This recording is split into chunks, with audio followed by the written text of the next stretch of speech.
TVT au cœur de l'information.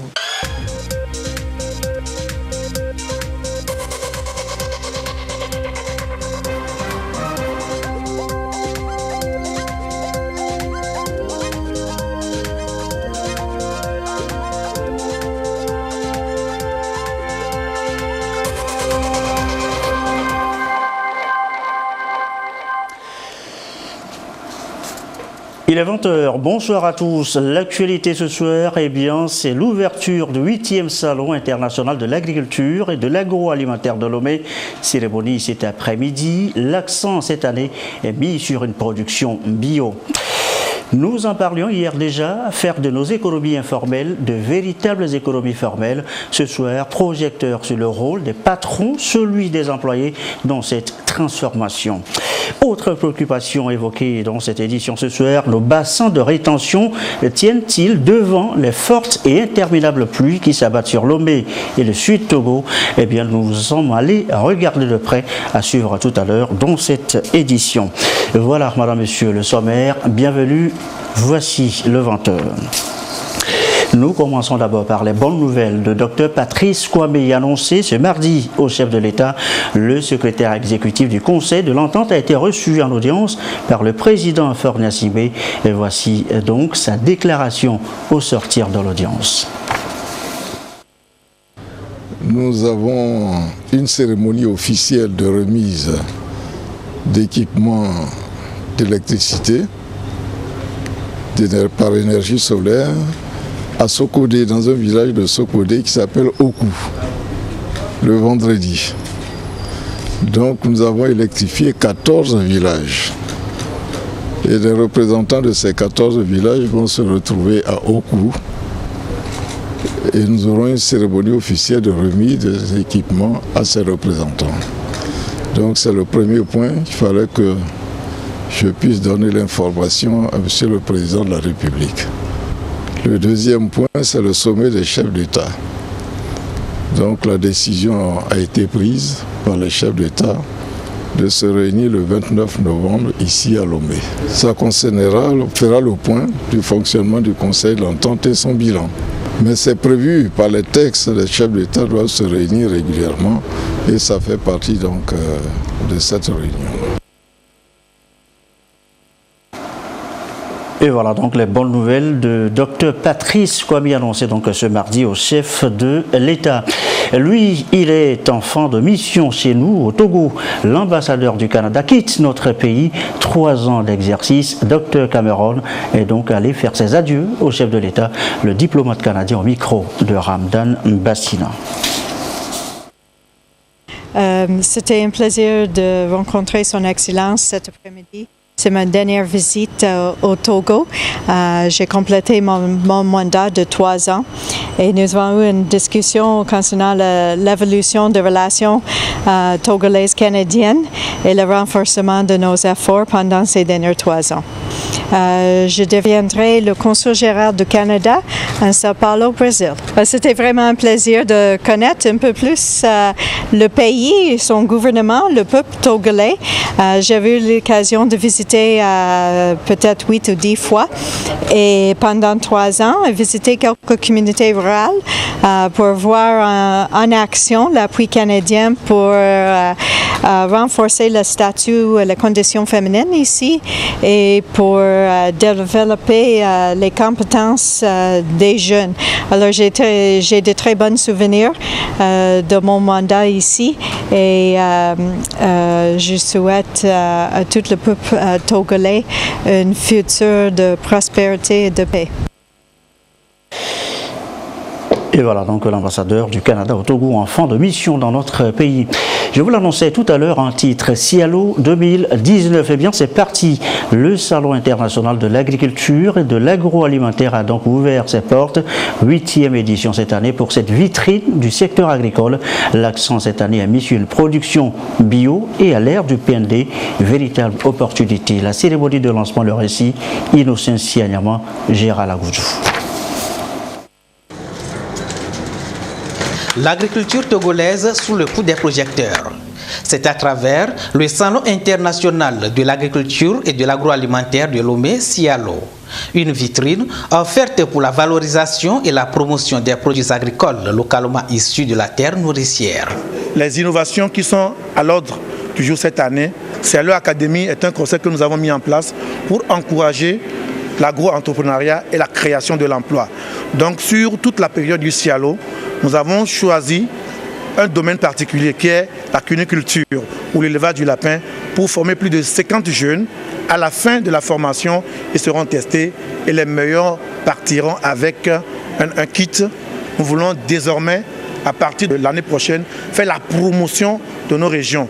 Cela participe à la promotion du développement local et ensuite encourager la dynamique du terroir. Le dernier maillon de cette série d'innovations est la promotion de la consommation locale. Donc pour cette édition, le week-end du Cialo, nous aurons la consommation des produits locaux.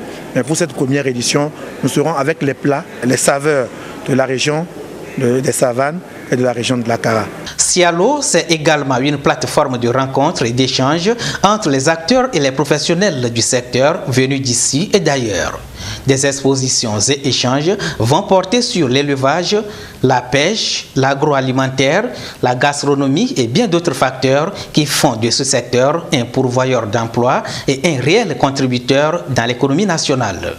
À cette 8e édition, une place de choix est accordée aux filières noix de cajou, manioc, soja, boulangerie traditionnelle, l'emballage et le packaging, puis l'agro-entrepreneuriat des jeunes. Ceci pour faire de l'axe 2 du Plan national de développement 2018-2022 une véritable opportunité pour le secteur agricole. Cette année, nous accueillons des partenaires turcs qui viennent pour l'exposition des machines agricoles. Dans le contexte du PND et des agropoles qui sont en vue, il est important qu'on puisse s'associer les services de ces partenaires qui, si vous avez besoin de cultiver de grandes surfaces, vous avez besoin de ces machines pour travailler. Donc nous pensons qu'au niveau du Cialo cette année, ces acteurs sont les bienvenus. Sur les panels qui seront animés, nous avons invité des spécialistes, des experts qui sont dans le domaine de l'agroécologie et de l'agriculture bio à venir expliquer le bien fondé et en quoi il y a des opportunités aujourd'hui, surtout sur le marché européen, en termes de produits bio. Donc nous voulons encourager les acteurs togolais à rentrer dans la démarche bio. Pour stimuler et accompagner les jeunes dans le secteur agricole, un concours de l'innovation est ouvert. Une somme de 4 500 000 francs CFA est mise en jeu pour primer les 3 meilleurs de la compétition. Les stands restent ouverts jusqu'au 14 octobre prochain au CTF Togo 2000 à Lomé.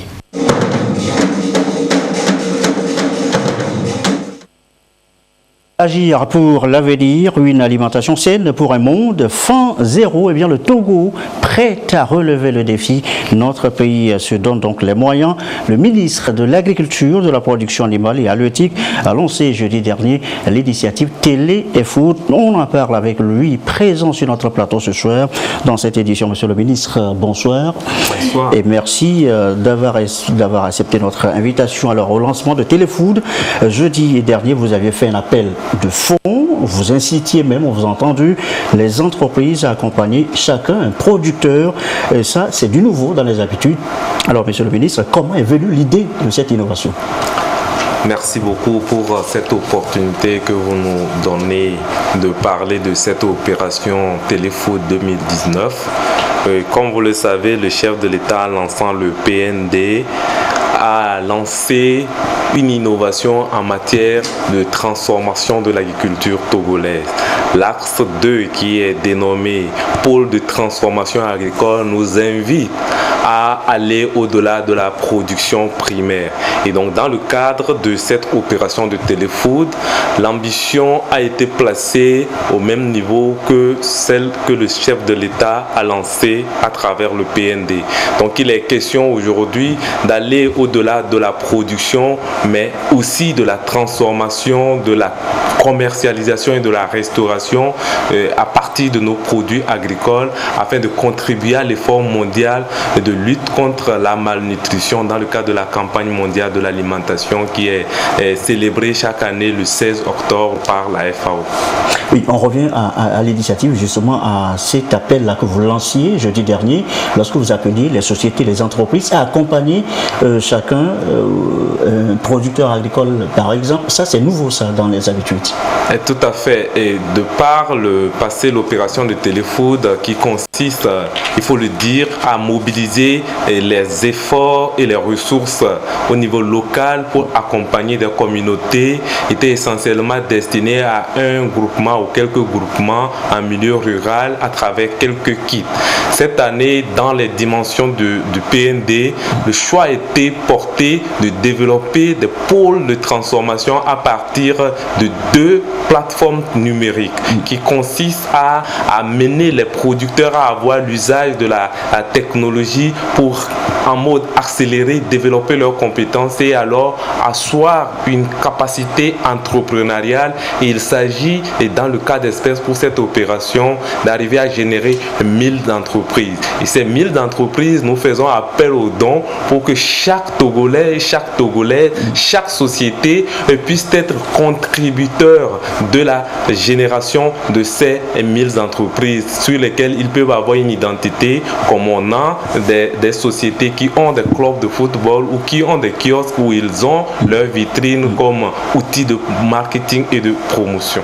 Les 1000 entrepreneurs dont vous parliez tout à l'heure, comment allez-vous les mobiliser? Comment allez-vous les choisir justement? Nous avons voulu, dans le cadre de l'opération mondiale, cibler un bassin de production où il y a une potentialité agricole pour amener des jeunes et des femmes qui ont des capacités à développer de la production, à transformer cette production pour servir l'ensemble des communautés qui ont des difficultés en matière de malnutrition. Il faut le signaler, 27% des enfants au niveau du Togo ont un problème de malnutrition. Et donc par rapport à l'opération Téléfood, c'est de faire la démonstration qu'on peut produire des aliments de qualité, des aliments sains pour contribuer à résorber cette problématique-là. Et ces 1000 entreprises, en fait, ce sont des producteurs qui sont au niveau de la préfecture de Bélé. Après, ce modèle va être répliqué sur l'ensemble du territoire, dans l'ensemble des régions. Et il s'agit des agriculteurs dans les filières café et cacao,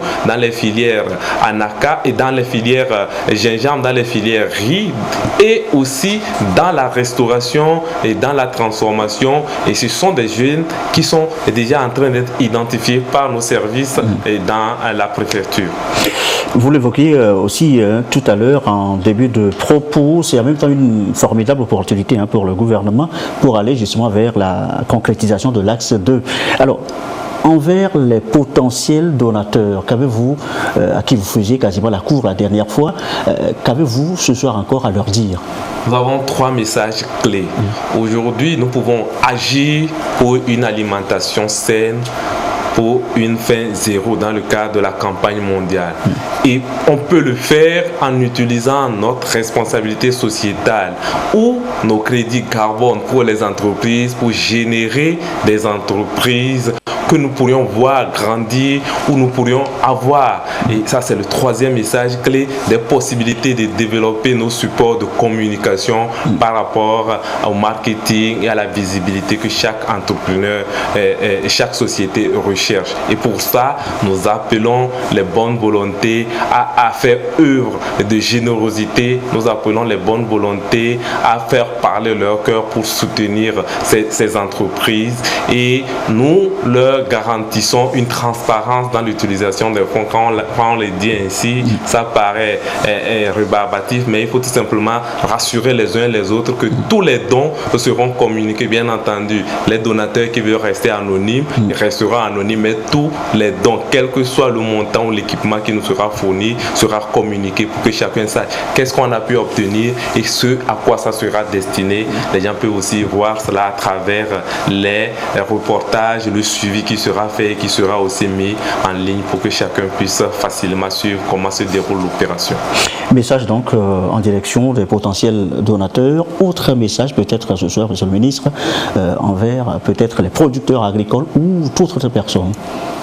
Le gouvernement aujourd'hui est en train de mettre tous les moyens nécessaires à la disposition des agriculteurs, à la disposition des jeunes entrepreneurs, à la disposition des opérateurs économiques œuvrant dans l'agro-business. Il faut davantage croire à ce secteur et le message que nous adressons à tout le monde, c'est que le secteur a de l'avenir, le secteur a un gros potentiel qui ne demande qu'à être valorisé pour créer de la richesse, créer des emplois et améliorer le quotidien de tout un chacun.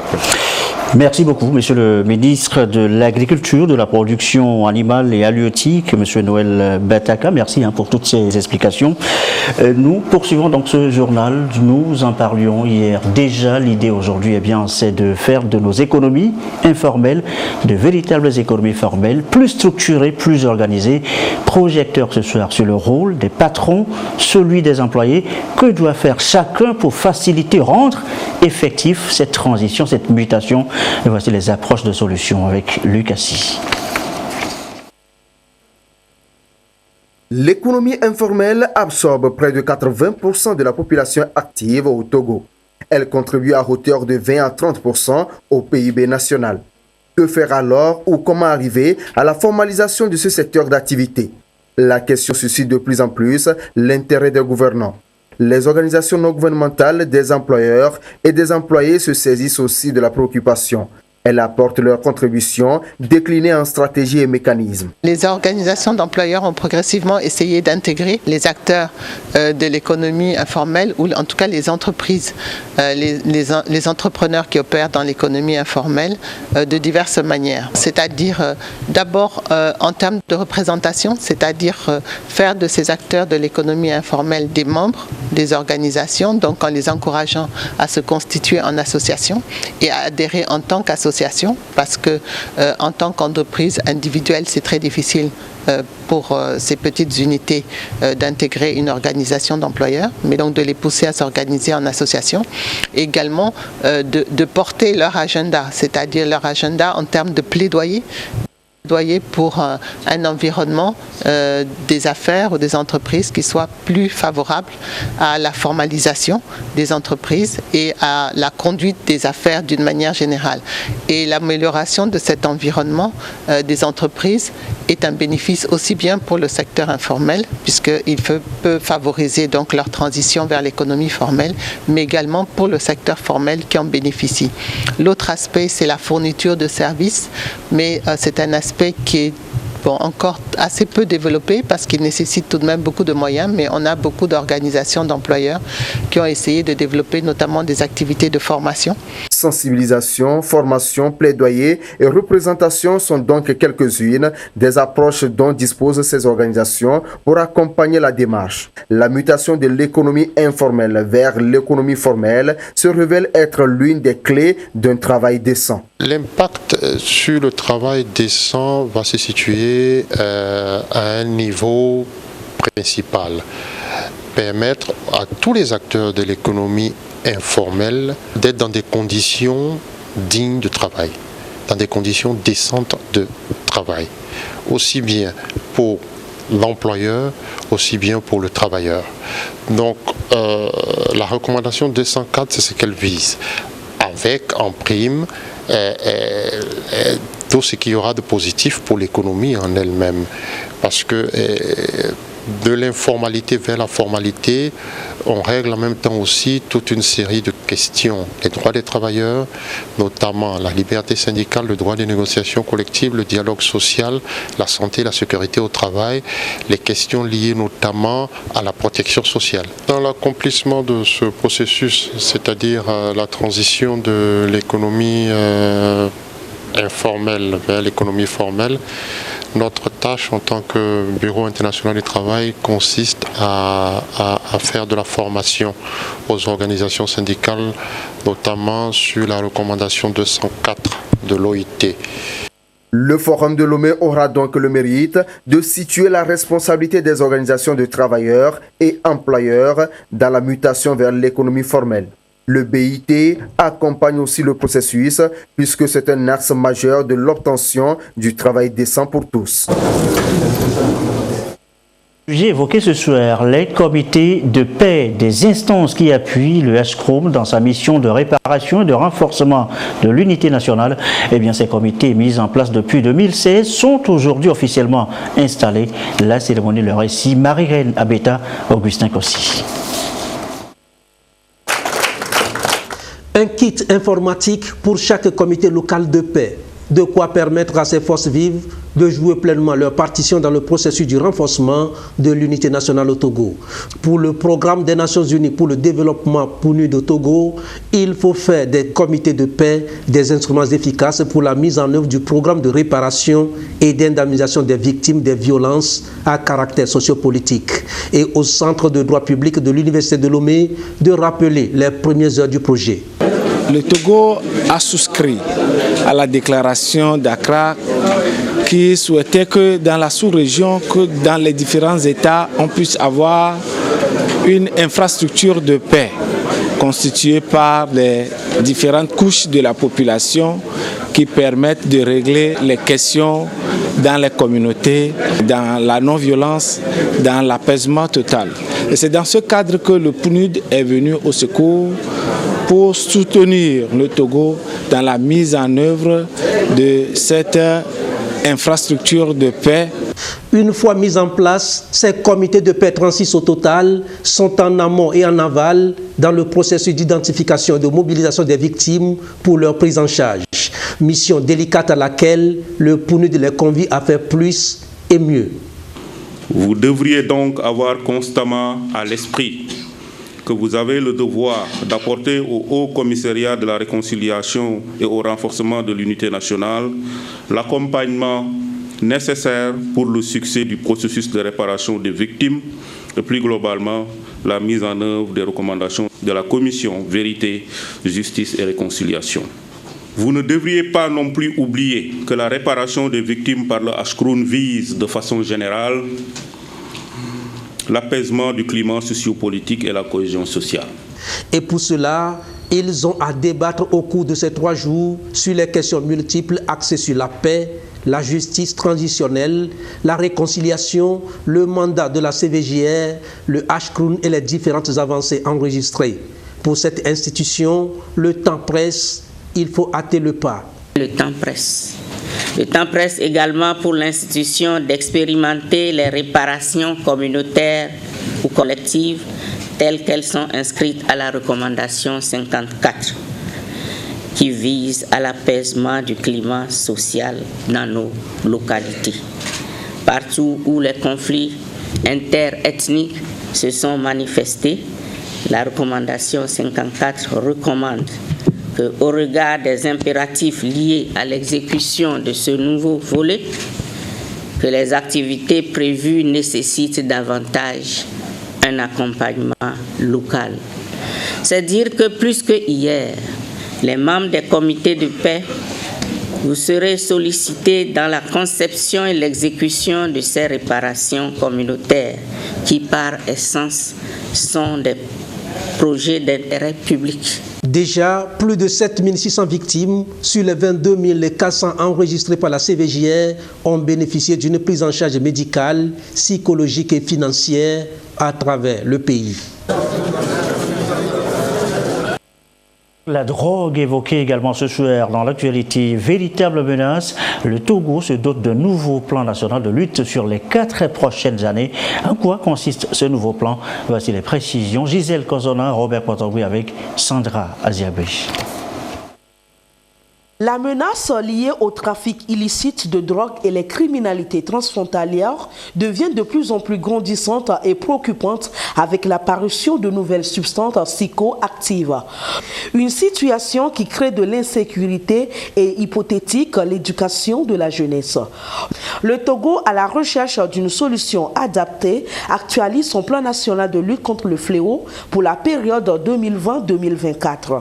Ce nouveau plan actualisé comporte principalement les axes, d'abord le renforcement du système de coordination en matière de lutte contre la drogue, le renforcement effectivement des activités de répression et d'application de la loi, et le renforcement de l'aspect judiciaire, justice pénale. Nous allons impliquer maintenant l'aspect gel et confiscation des avoirs des criminels.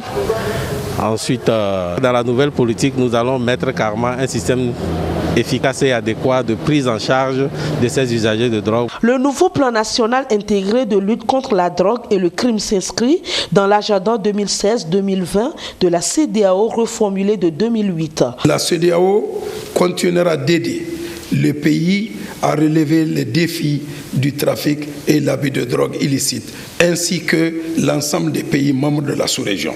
La CEDEAO profite de l'occasion pour féliciter le gouvernement togolais à travers son comité national antidrogue pour les efforts consentis dans l'élaboration du nouveau plan national. Nous sommes fiers, Monsieur le ministre de la Sécurité, de votre leadership et de votre engagement en matière de contrôle de drogue.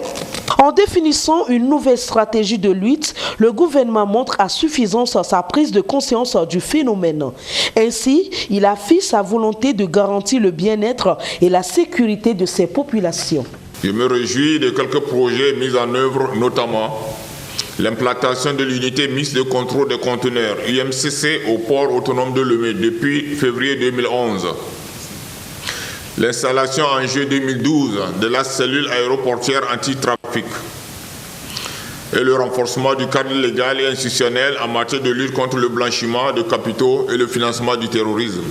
Ces unités de contrôle au port autonome de Lomé et à l'aéroport international Gnassingbé et Yadema ont montré leur efficacité dans la détection des drogues et l'identification des trafiquants. Plusieurs saisies de drogue ont été effectuées depuis leur opérationnalisation à nos jours. La mise en œuvre de ce plan devra à terme contribuer à optimiser les chances de succès du plan national de développement du Togo 2018-2022. Car comme vous le savez, il ne peut y avoir de développement durable sans la sécurité, sans la paix et sans une jeunesse en bonne santé et responsable.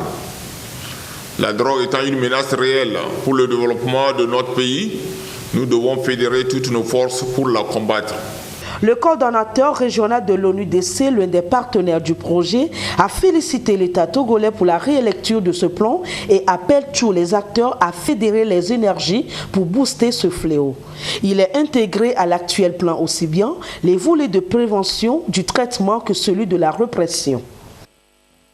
L'entente cordiale entre le Togo et le Burkina Faso, les travaux de la commission mixte de coopération entre les deux pays ont pris fin ce mardi. À Lomé, on note plusieurs accords signés entre les deux voisins. Les précisions, Arnaud Kidifou. La troisième session de la grande commission mixte de coopération Burkina Faso-Togo s'est achevée avec la signature de 14 accords de coopération dans divers secteurs de développement. Il s'agit notamment de la diplomatie, de l'agriculture, de la coopération militaire transfrontalière et décentralisée, de l'eau, de l'assainissement, de l'environnement, de l'enseignement supérieur, de la recherche scientifique et de l'innovation, la santé, le sport, les transports et le transit, le travail et la protection sociale. Des axes de coopération qui vont renforcer les liens d'amitié entre Ouaga et Lomé. À partir de cet instant, il nous revient de déployer tous les efforts avec les moyens qui seront mis à notre disposition pour une mise en œuvre effective des décisions et recommandations issues des travaux de cette troisième session. Pour ce faire, nous devons envisager des cadres de suivi et d'évaluation interne, lesquels nous permettront à tout moment d'identifier les obstacles éventuels qui entravent l'exécution optimale des dites décisions et recommandations. La mise en œuvre de ces accords contribuera sans doute au raffermissement des liens séculaires déjà existants entre nos deux États et va renforcer la coopération et l'intégration de l'axe Ouagadougou-Lomé. Le Togo se félicite de l'aboutissement des assises de Lomé, preuve de l'engagement des chefs d'État burkinabés et togolais de faire de l'intégration régionale une réalité. Nous venons de conjuguer nos efforts dans un esprit de solidarité, conformément à la volonté des chefs d'État du Togo et du Burkina Faso, pour renforcer la coopération entre les deux pays, matérialisée à travers les 14 accords portant sur divers secteurs que nous venons de signer. Cette troisième session de la grande commission mixte de coopération tenue à Lomé constitue une étape significative dans l'évolution de nos relations bilatérales prometteuses. Elle va certainement imprimer une nouvelle dynamique à notre coopération si nous travaillons à la mise en œuvre effective des 14 accords qui viennent d'être signés. Nous devons nous engager pleinement à la mise en œuvre des accords afin d'atteindre les objectifs que nous nous sommes fixés dans l'intérêt des peuples togolais et burkinabés. Les deux parties ont convenu de la mise en place d'un comité conjoint de suivi de la mise en œuvre des dispositions des accords signés d'une part et d'autre part l'actualisation du mémorandum d'entente en matière de sécurité et de renseignement. Dans le reste de l'actualité, l'insalubrité dans nos quartiers et dans nos villes, le gouvernement a déjà tapé, vous le savez, du poing sur la table, les 4 arrêtés interministériels pris déjà à cet effet viennent d'être revus et corrigés. Issa Karouna, Sonia Medipouf. 4 arrêtés interministériels pour assainir les quartiers et villes du Togo, Lomé en particulier. Il s'agit des arrêtés portant gestion de l'hygiène et assainissement des restaurants et établissements assimilés, des habitations et de l'environnement urbain. Ils prennent également en compte la gestion des eaux usées et des boues de vidange. Ici, les différents acteurs de la région Lomé commune prennent connaissance de ces tests, documents juridiques qui devront constituer le socle de leurs actions. Notre gestion des eaux usées, notre gestion des solides, qui font que notre environnement est insalubre. Donc l'eau qui est consommée dans certains ménages est insalubre et ça fait que les maladies diarrhéiques vont survenir et donc il peut y avoir mort d'homme. Donc l'état de la santé de la population est défectueux.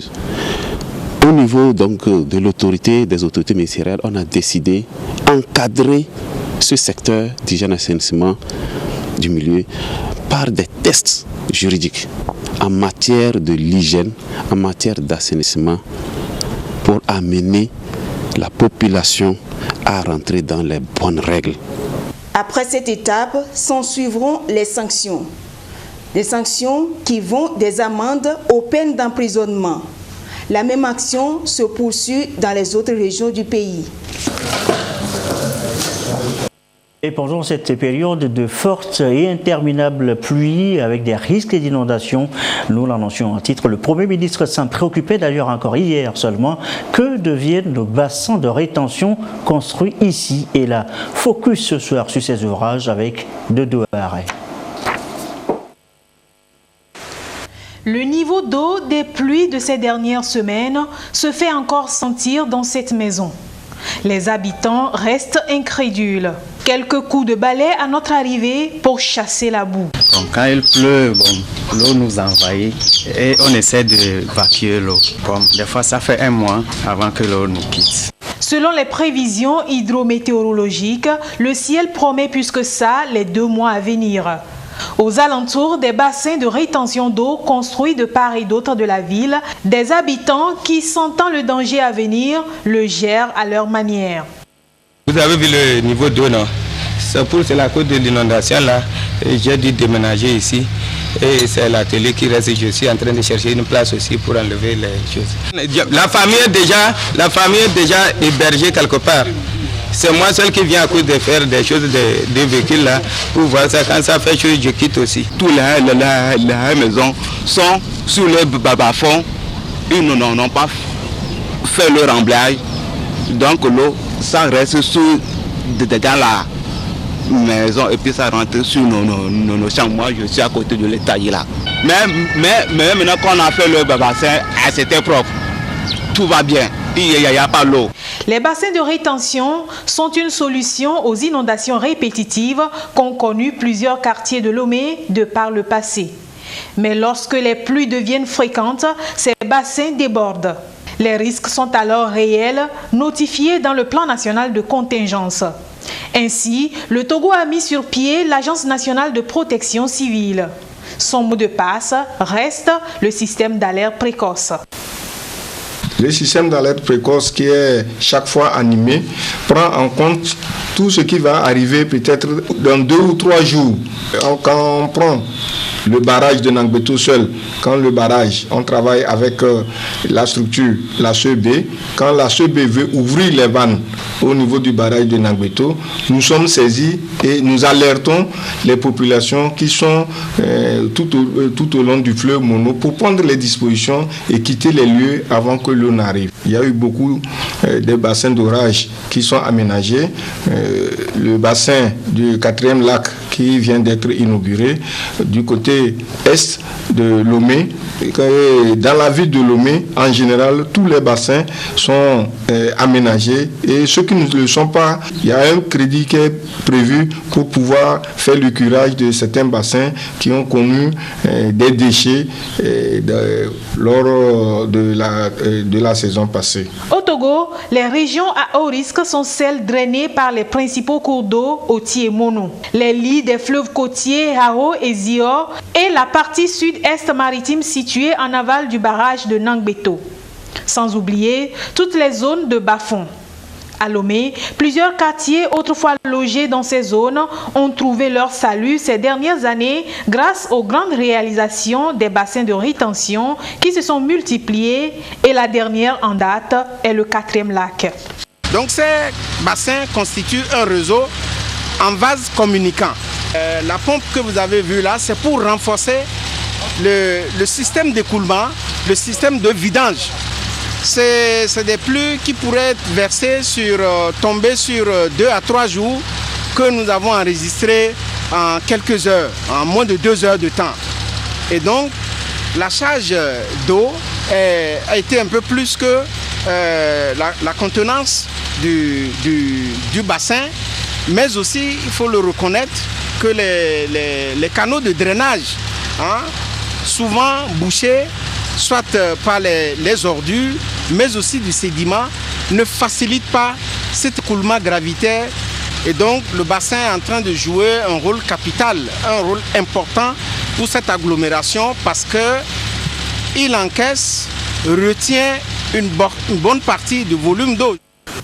Plusieurs agglomérations, Agbalé-Pédo, Avedi, Toti et autres, bénéficient de ces infrastructures. Cependant, aucune solution à ces caprices de la nature ne peut se prévaloir sur la prudence et la vigilance de la part des populations riveraines. Ce sont les maîtres mots de l'agence. Les populations riveraines aujourd'hui, quand nous passons le message de sensibilisation, doivent savoir se comporter avant, pendant et après les inondations. Quand les caniveaux sont bouchés, il n'y a pas de passage de l'eau. L'eau va se frayer son passage dans les maisons. Et au moment des inondations, on demande à tout le monde, quand l'information passe qu'il y aura inondation, on demande à tout le monde de se préparer pour évacuer les lieux. Et nous avons un centre, le centre d'accueil de Logopé, qui reçoit tous ceux qui ont des problèmes à Lomé ici, d'inondation ou de situations d'urgence. Et quand on nous appelle, nous les évacuons à ce stade-là. Avec le corps des sapeurs-pompiers, avec les autres structures, nous prenons des dispositions pour alléger la souffrance de la population. Le ciel promet encore pour cette saison et les nuages n'ont pas dit leur dernier mot. Le gouvernement en appelle à la vigilance et au sens de responsabilité. Allez, on va refermer cette édition sur ce geste du chef de l'État, le président de la République, Faure Gnassingbé, qui a offert un important lot de fournitures scolaires et de matériel didactique aux élèves démunis aux établissements scolaires de la commune de Loti 1. Cet important lot a été remis aux bénéficiaires ce matin. C'était lors d'une cérémonie qui s'est déroulée dans la cour de la préfecture de Loti. Un reportage à suivre avec Chazim Nabaga. Des tonnes de cahiers et du matériel didactique. C'est le ton du chef de l'État, Faure Gnassingbé, aux élèves démunis et aux établissements scolaires de la ville de Mango. Le geste s'inscrit dans la mise en œuvre de son mandat social. C'est dans le cadre donc de ce volet social que le chef de l'État a pensé qu'il fallait appuyer les élèves nécessiteux, les élèves défavorisés. Et très symboliquement, j'ai remis donc le don du chef de l'État à la jeunesse de Mango d'une manière globale et plus particulièrement aux enfants défavorisés. Le chef de l'État ne s'arrête pas là. Il a aussi décidé de primer les meilleurs élèves aux différents examens de l'année écoulée. Ici, ce sont les filles qui sont à l'honneur. Mademoiselle Arresté Anam, 14 ans, a réussi au BEPC avec une moyenne de 17,5 et Mademoiselle Baga Essosolim, 11 ans, a décroché son CEPD avec 131,50 points sur 140. C'est justement ça la traduction de la politique du chef de l'État, qui veut que les femmes ne soient plus en marge de la société, qu'elles soient impliquées dans les actions de développement, qu'elles soient prioritaires dans les politiques de développement. Le Togo non seulement a fait de l'école une priorité, mais prône la qualité de l'enseignement, la qualité de l'éducation que nous donnons aux jeunes. Je suis très contente du cadeau que le président nous a donné et je promets de bien travailler encore et réussir encore au collège et aux années à venir. Je remercie le chef de l'État, le ministre. Et nous prions aussi que ce geste soit continuel pour les années à venir afin de nous permettre de mieux fréquenter. Ce geste du chef de l'État est un message fort en ce début d'année scolaire à l'endroit des parents et des enseignants. L'avenir, c'est la jeunesse et c'est l'école, a martelé le ministre conseiller. Message relayé par le préfet de Loti qui a souligné combien le président de la République porte la jeunesse de Mango dans son cœur et tient à son épanouissement. Nous remercions très sincèrement le président de la République, monsieur le président Faure Essozimna Nyasingbe, du cadeau qu'il a apporté à nos enfants. Ça nous a trop plu et nous en sommes très fiers. On le souhaite plein succès dans son travail. Je remercie très sincèrement le chef de l'État pour ses dons. Et nous sommes toujours derrière lui et il serait toujours notre président. La population de Mango le remercie très sincèrement. L'autre moment important de la cérémonie de remise est cette campagne nationale de sensibilisation, de communication et d'information sur la décentralisation au Togo. La contribution de tous les citoyens et des entreprises à la réussite du processus de communalisation et l'importance du bureau du citoyen ont fait l'objet de communication et d'échanges.